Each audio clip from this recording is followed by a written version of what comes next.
Let's go!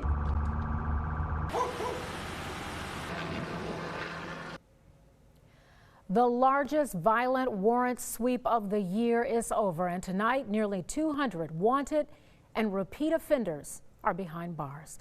Good evening, everyone. Glad you're with us for Fox 16 News at 9. I'm Donna Terrell.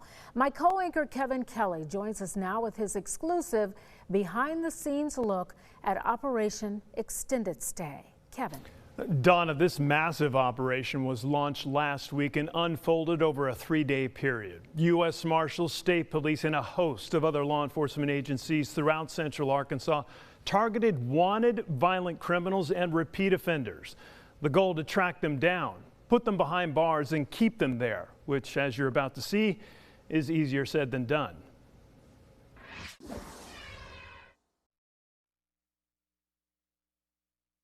Let's go! U.S. Marshals, come to the door! With guns drawn and guarded by a tactical shield. Better come out here now. Let's go! U.S. Marshals launched the largest violent offender warrant sweep of the year. I'm a federal officer. If you lie to me, I will charge you, okay? So fine. Any lies.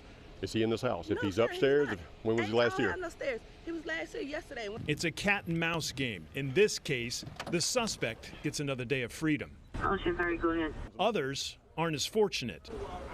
Over the past several months, investigators and confidential informants have been gathering intelligence and conducting surveillance on more than 200 of the most wanted suspects in central Arkansas. Are these the worst of the worst? These are ones that need to be in jail and they need to stay there. But there is one major problem U.S. Marshals and other law enforcement officers have no control over.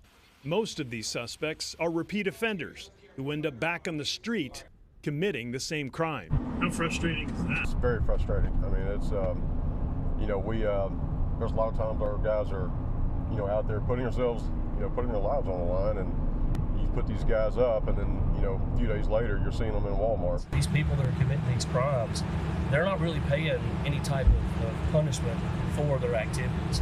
And hopefully that we can, you know, bring some, or shed some light on that. Police, U.S. Marshals, come to the door. So after each suspect is targeted, whether they're arrested or not, they'll meet in a random location, debrief, and then it's on to the next target. As our team maps out their next plan of attack, other teams across central Arkansas are hard at work.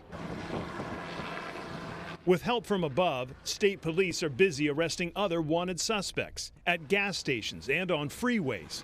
It's a massive team effort. But you know, you can't have a gun even in your house, right? Where the number of violent offenders We'll get it worked out, man. Amazing. being hauled in keeps growing. We are now 10 hours into Operation Extended Stay and about to wrap up day one, or so we thought. We were just about to head back to police headquarters to do a debriefing when a shots fired call came out, so we're responding to North Little Rock right now. It's all hands on deck. We race to the scene at 110 miles per hour. When we arrive, there is controlled chaos, and everyone springs into action. Can you tell us what you know at this point?